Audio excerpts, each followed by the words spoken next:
Why are you telling me? You want my acknowledgement, I said as I walked out of the rubble. Good boy. Boom. The upper section of the skyscraper was completely blown off by an air cannon that was amplified by many quirks. The shockwave traveled outwards, shaking the atmosphere. When the aftermath of the attack receded, he said, I want you to feel honored for pushing me to take such drastic measures. The cloud of dust and debris was immediately dispersed when I sent a huge cleave, in his direction. It cut right through everything around him except for himself. He faltered for only one moment before he quickly healed the scratch on his chest. I was holding out my hand and held my posture when I saw what he looked like. In his current form, he looked even more monstrous than I did. His body was armored with layer after layer of defensive quirks, making him look like some kind of an abomination. I could make out a quirk that turned his skin into steel, a quirk that produced thick armor on his body, a quirk that strengthened his bone, making jagged white stick out from some part of his skin, etc. It was because of all these that he could take my strongest slash and only suffer a scratch. Let's test how sturdy he really is, I thought, and shot off the building. I could start spamming world-cutting slash, but that would not be a wise move. I still did not know the extent of his regeneration quirks, which I was sure he had. If I cut him now and he regenerated easily, it would reveal to him that I could break through his armor and he would just be more cautious. I need to strategize. People often mistook going all out as using everything you had to fight. No, it meant going to any length to assure victory. And so we began fighting in the sky. It would be favorable if we fought on the ground, but that would put All Might into the equation, so I preferred an aerial fight for now. The first round of our battle tore through Yokohama. All for One had the edge in the sky, but I managed to keep up with him by using the skyscrapers and barriers as foothold. It was a fight. All for One came after me just as much as I went after him. We blurred through the atmosphere as the skyline, once proud and unyielding, collapsed in stages. The skyscrapers toppled under the invisible weight of our clash, their steel frames groaning before snapping like twigs. Hundreds of ranged attack quirks contend with invisible blades, neither getting the upper hand as intensity cancelled lethality. Glass rained down in glittering sheets like a cruel parody of a winter storm. All for One was no slouch when it came to raw strength either. He was not only physically formidable, but he had hundreds of quirks amplifying every punch he threw and every kick he executed. I was caught more than once by a punch with the weight of a ton behind it. We often used the buildings to hide our attacks. Concrete walls folded and disintegrated, and the cloud of dust was a smokescreen. The derbies rained down the empty streets, causing massive destruction. The air itself seemed to detonate as All for One spammed his air cannons when he realized his other quirks had no effect. I had to use RCT more than once to heal part of my body that was blown off. The explosions in the atmosphere echoed like thunder, only sharper, louder, more immediate. The sound was relentless. Not just the crash of steel and stone, but the high-pitched whistle. We moved through the air like living jets, breaking the sound barrier as easily as we broke the glass of skyscrapers. We were like two men fighting in a world made of Legos. Everything was so fragile in comparison to our battle. Black flash, I said, and as if on command, a spark of lighting crackled from my fist. The fabrics of space warped as I slammed my fist on All for One's face. My punch crushed whatever armor or defensive quirk he had and disfigured his face. He was a streak of a shooting star as he landed on the ground with an explosion. I landed shortly after, and at last, I watched as All for One healed his injuries. It was not rewind or anything. It was a quick recovery at the cost of stamina. I was not sure, but I deemed it to be not too bothersome. It was not even on the level of RTC. All for One healed as quickly as he could, expecting me to exploit his moment of weakness, but I just stared at him with contemplative eyes. I don't think you will survive being sliced into 100 or more pieces, I commented offhandedly. Perhaps I need not be too cautious and should just spam world-cutting slash now. The screams of collateral damage almost died down before All Might finally reached our position. He was dressed in his blue and red costume, but unlike his other costumes, this one was now a full-body suit that covered even his face. He looked like some flashy wrestler with Superman-inspired color scheme. He did not expect my surprise attack, nor did he expect Black Flash to be as strong as it was. Due to that, he was out from the first round of the battle. But now that he was going to join, I would need to adjust to the new dynamic. Before that, I narrowed my eyes and sent invisible slashes. The cuts were stitched together to form a cross pattern, dismantle. Very similar to what happened with All for One, my invisible slashes did no damage whatsoever while the structures around him were cut and turned into tiny pieces. I was wondering why the costume was different, and I guess now I knew why. The suit was designed to resist my slash attacks. Antherite, a next-generation fabric that has special nano threads that can redistribute force throughout the body and is resistant to slashing and piercing power. I heard about it from one of my old friends in the hero support course. It was not commercial yet, but I guess they made it just for All Might as he was going to fight me. You know, technically I am still a minor. Can I claim child abuse? I smirked under my raised eyebrow. All Might's titanic figure blurred at me. His speed was faster than All for One, who moved like a jet. I only saw a blur of a shadow, towering over me. His 8-foot-tall figure was much larger than mine. I threw a punch with two of my right hands. They were guided by raw instinct and wrapped in cursed energy, like my hands were on fire. The two of my fists clashed against his single one. A massive shockwave spread around us. Solid behaved like liquid as the ground released a wave of force like dropping a pebble in a pond. And then the earth cried as it was broken into a million pieces. All's punch could change the weather long after his prime, and in his prime, his punch felt world-shattering. Like literally, how could a punch pack such raw strength behind them? He had nuclear for arms. My arm could not exchange force with such a behemoth, and they exploded in a mash of flesh and bone. His punch on the other hand continued until it sank into my stomach. The force was so strong that it produced heat and exploded like a literal bomb. I was ragdolled across half the city. Boom. I pushed myself up from the destruction, quickly healing whatever remained of my body with the use of RTC. I adjusted my broken jaw while contemplating with a straight face. Time to do some binding vows, I guess. My domain expansion was called Malevolent Shrine, and as the name suggests, it allowed me to use binding vows with more ease than other sorcerers. You could say I had more affinity towards it.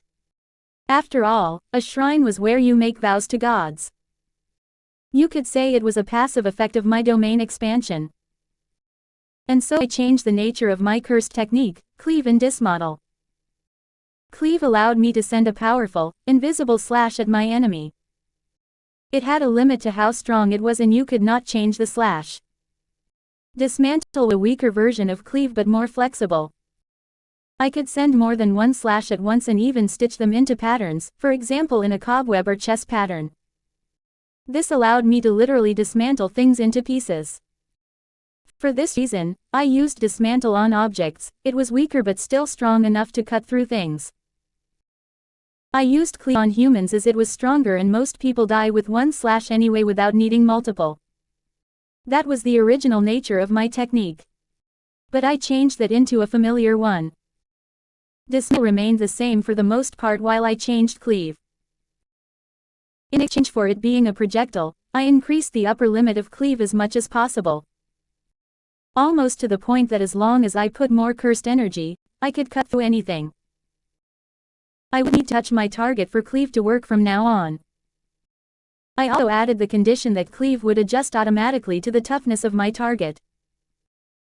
That way I would not need to focus on that during fast-paced battles like this one, and also not waste massive cursed energy on cutting up weak targets.